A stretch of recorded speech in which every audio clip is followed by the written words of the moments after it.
So guys, ibihe byiza cyane rero kuri mwe mwese mudahwema kutugaragariza ndetse no kutwereka yuko tubana bya buri munsi.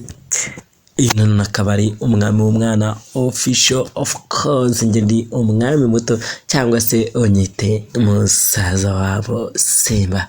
So guys, nababwiye ngo iyi mihanda papa narimo nireba post za Dumba aro rugo rwa shakomana. Singiye kurangira mw'abantu nimushaka niburi n'umurara jya wibuka byibuze utema n'agasengesho niwe kabari kamwumusa. Wala agasengesho karakenewe kubera yuko turi mu nyongezo na isi yararangiye kwa sababu nko ku bantu bizera Bible ubusanga nko mu bimenyetso bimwe bizarangiza isi biri hari ubu ngubu byatangiye kugaragara.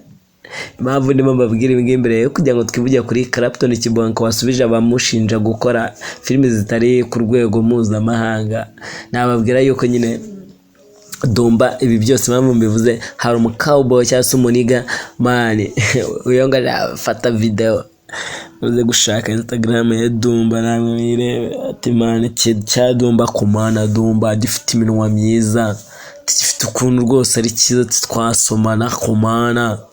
Oh my god mani ikiniga kikurya kiraho ngaho nkuru runazi rwogashya.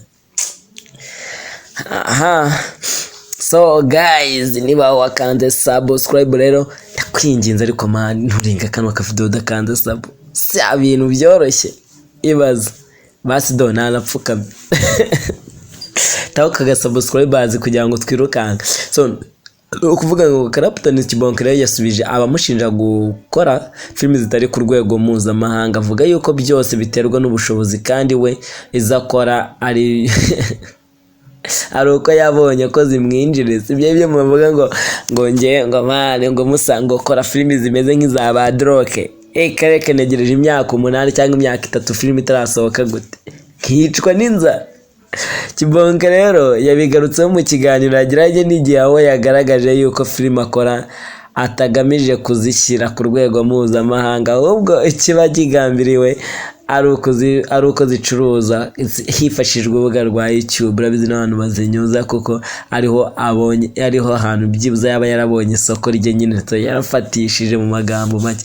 Ariko usanga Clapton Kiboke binavuga so Clapton Kiboke ibintu uvuga side imwe nibyo gusa nyine ku yindi side nanone ntago ushaka kumara imyaka 8 cyangwa 10 sibyo mani. Kiboke ni wakera muri no game yaba muri comedy cyangwa filime sibyo mani babigoye kubona umuntu nka Clapton Kiboke byibuza nta filime nk'ebyiri afite zakomye pe byibuze nko muri East Africa cyangwa se muri Afrika yose muri rusange.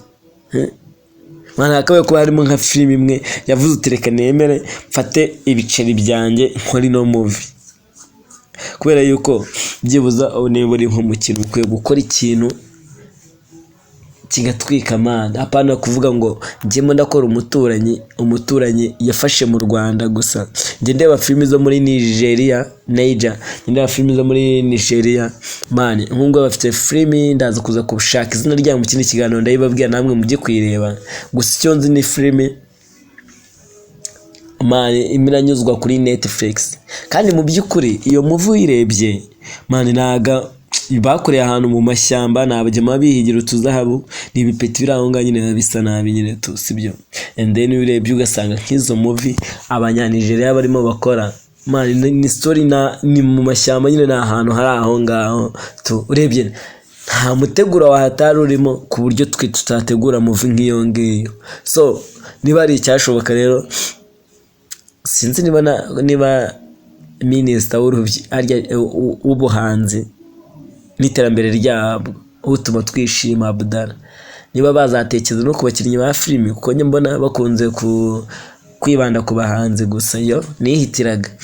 So ibyo nibyo Clapton yagarutseho muri kiganiro ati nibyo Clapton yavuze ati ntabwo makana yuko twe dukora filime zitari ku rwego mpuzamahanga njye ntabwo isoko ryanjye rwose ari abanyamahanga.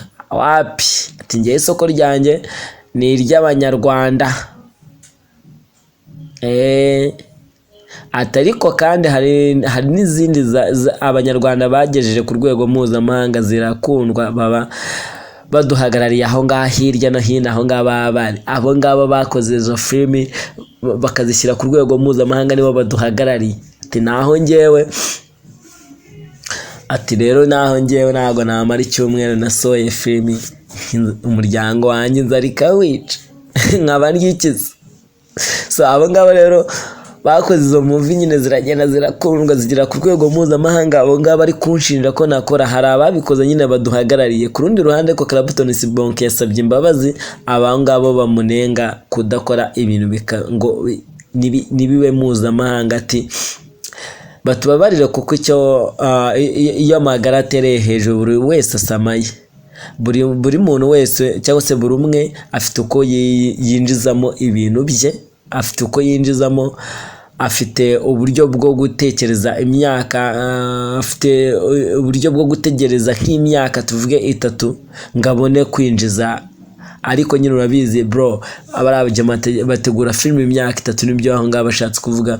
Abavuga uti buri muntu wese afite uburyo yinjizamo, buri muntu wese afite uburyo bwo kuba yategereza tuvuge nk'imyaka 3 akabona kwinjiza, akabona gusohora filimi.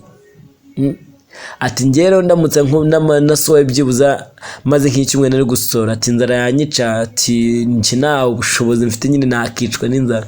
And then usanga nyine urabajyama bategura filimi igihe kirekire nyine mu byumva se.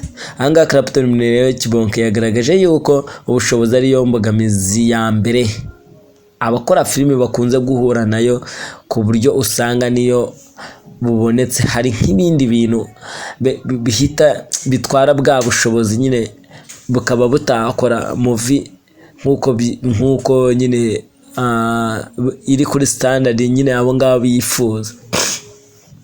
So niyo mpamvu avuga uti ngewe niyo bubonetse hari n'ibindi bintu bibutwara, bagahitamo gukora izo bacuruza rero byihuse aho ngaho gutegereza iby'izo myaka ngo bizunguka bitinze. Reka gusa yasabye leta kuzirikana abatangiye gukora sinema nubwo baba badakora izijya ku isoko mpuzamahanga, kuko iyo urebye izo bakora usanga zigira akamaro mu muryango nyarwanda gusa, zigatanga n'akazi ku rubyiruko rutari ruke. Kandi koko ntabwo wakumva bajama bari muri sinema ati bafasha abahanzi, ariko mu by'ukuri twe twabashije gutera intambwe tukifasha, sibyo? Dukeneye amaboko yanyu wangu, kuko usanga bafasha umuntu wagezeyo cyangwa utaratangira, ariko uwo muntu witangiriye cyangwa se kwa umuntu aba yitangiriye bamufasha nk'uwageze ku byo yifuje cyangwa se ku byo yifuza, kandi nyamara bakeneye amaboko yabo kugira ngo bakore ibirenze ibyo bakoraga ubwo ngubwo. Clapton Kiboke rero yagaragaje ko mu gihe yaba abonye ubushobozi yatanga akazi kuri benshi bafite impano zo gukina filimi. Bibutse ko uyu muniga nyine afite zimwe mu mafilimi zikunzwe cyane ahangaha mu Rwanda nk'umuturanyi. Murabizi ni avuga ko ari seri ikunzwe cyane, nubwo atari seri mpuzamahanga, ariko mu Rwanda rwose pe irakunzwe. Ibyo ntabwo twakirwa tubigaruka. So iyo ngiyo niyo mpamvu Kiboke atari komane wa mugani. Iyo urebye usanga nk'uriya mukobwa witwa Soroba, sibyo? Soroba ntabwo twabura kumugarukaho ko navuga ko ari mu bantu bafite filimi ziyoboye ahangaha mu Rwanda. Urumva usanga Soroba ni umuhanga mu kwandika filimi, ku buryo aramutse abonye seri. Nigeze kumva avuga yuko episode imwe mutware 550 kuri The Forest iriya filimi arimo akora. Urumva niyo mpamvu rero ubusanga aramutse abonye nk'ibiceri byuza ku buryo nka filimi yashorama nka miliyoni nka zingahe. Urumva iyi filimi uko byagira uko kose yaza iri ku rwego mpuzamahanga. urumva nyine ubushobozi bugenda buba bukeya. Ariyo mpamvu usanga nk'abasoroba bazi gutegura filimi ariko nyine bakitegura filimi zihwanye n'ubushobozi bafite, niyo mpamvu baba bavuga ati natwe tubonye ubushobozi twakora ibintu birenze biri ku